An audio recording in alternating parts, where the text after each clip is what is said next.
why managing emotions creates the most success in our personal relationships and our professional relationships as sensitive people.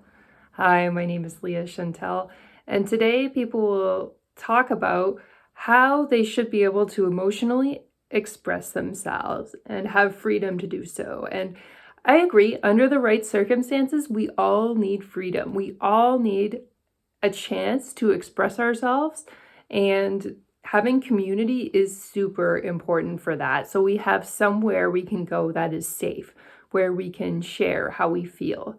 Having said that, just spewing out stuff in our personal and professional relationships, it's often not a really good strategy out in the world as sensitive people, and we have to actually be cautious and watch what we say, especially when we're frustrated. So I'm going to give a different example other than our romantic relationships or workplace relationships. Because I'm in Canada, I'm going to give this example. Imagine you are waiting in the hospital for 5 or 6 hours and you are in a lot of pain and you start losing your mind. You start swearing at the doctors, you start getting angry with all of the support staff, and you start belligerently harassing them. So this kind of thing is common in Canada because people get really mad at the healthcare system. It's free, but then you have to wait to get service. Often they turn you away because they're so short-staffed. And it is a problem. But the thing about that is, as a Canadian, you get potentially millions of dollars of healthcare for free. Wait, all the time, as long as you're a resident or a citizen. And that in itself is pretty amazing. But if you get angry and you harass people, you can end up in jail. Like, the Canadian government takes that seriously.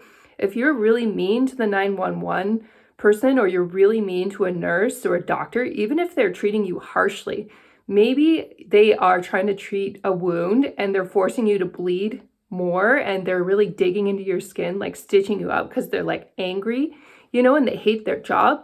But if you swear or you do anything nasty to them while they're trying to give you free service, even if it's not with a happy attitude, you may wind up in jail in Canada. It's just like that strict. And in Canadian culture, you have to be really patient when you're using the healthcare system to get along with the doctors and get along with nurses or whatever professionals are helping you. And that can be really, really difficult when you're in pain. And a lot of people end up in jail for that reason. I know that sounds crazy, but it's true. And in the same way, this metaphor works in our personal and our professional relationships as well. So if we are in pain in our personal relationships because our partner didn't do something, maybe they didn't celebrate Valentine's Day. It can be like waiting in the emergency room for 5 or 6 hours and nobody responds to you. You're like, how dare my partner not remember Valentine's Day? Or maybe you're at work and you worked really, really hard, but your organization's really strapped for cash that year and they don't give you any promotion, they don't give you any money for it, and you're like, how dare they not notice my work ethic? But if you lose your mind in that moment, you're potentially going to lose the relationship, or you're going to get yourself in really big trouble. And so my lesson for today is, like, sometimes we do need places where we need to vent. We do need to get angry and upset because these emotions don't go away, and they can build up in our bodies and become illnesses over time if we're angry and upset with people. So we do need healthy places to vent, and therapy can be a great place to vent, or maybe supportive friends and family. If you can't afford a therapist, maybe a good place to vent, but even they can get tired of hearing the negativity. So you just want to watch that. You have to find places where you can express who you are. And maybe you decide to be of service to your community. Maybe you decide that, hey, the way I'm going to help people is going to be also the way that I receive support from the community. Sometimes that works too, depending on how you do it. But you have to be aware that when you're in a lot of pain and you're demanding something from a personal relationship or from a professional relationship, that's often when you're not going to get it. And you dig yourself a deeper hole and you get yourself in trouble. So we have to find ways to deal with our pain. You might be like, well, Leah, I hear this, but I'm like that person in the hospital room who's in searing pain for 5 or 6 hours. How am I not going to yell at somebody? How am I not going to get angry?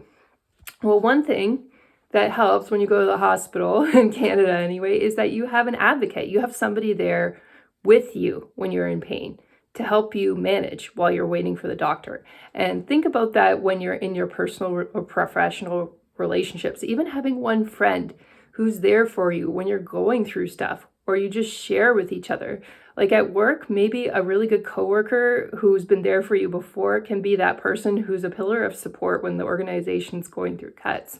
Or maybe if it's in your personal life, maybe you have a really old friendship or a wise older person that you can go to who understands your romantic situation. Don't share it with people who don't understand and want to impose conservative values when it's not appropriate.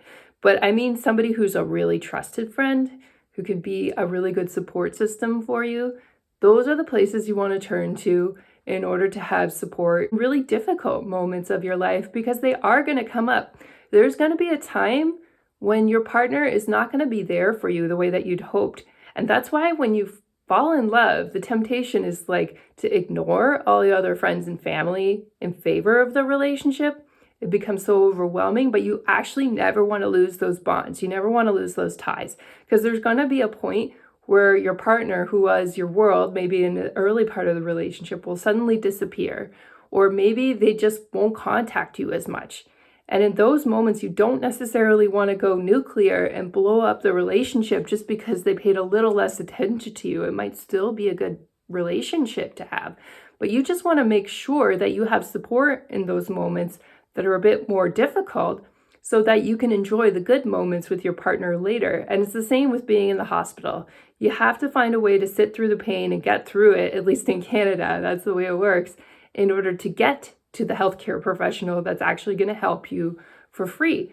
And it's the same with professional development. It's like you want to get to that good day where you've survived long enough at the organization and they really can't deny all the work and service you've put in, and then they will give you the promotion, they will give you the recognition you deserve. And if they don't, by the way, which sometimes happens, like organizations just always take you for granted when you're working, then take that list of accomplishments and go to a new organization if they're really not paying attention, right? Sometimes that's the way to go too. And if a partner is not recognizing you, I'm not necessarily saying go to another partner and jump ship, but just think of that as like your qualities that you can share in any relationship going forward. And when it's right, you can bring out that list of qualities to the right person and they'll appreciate you for who you really are.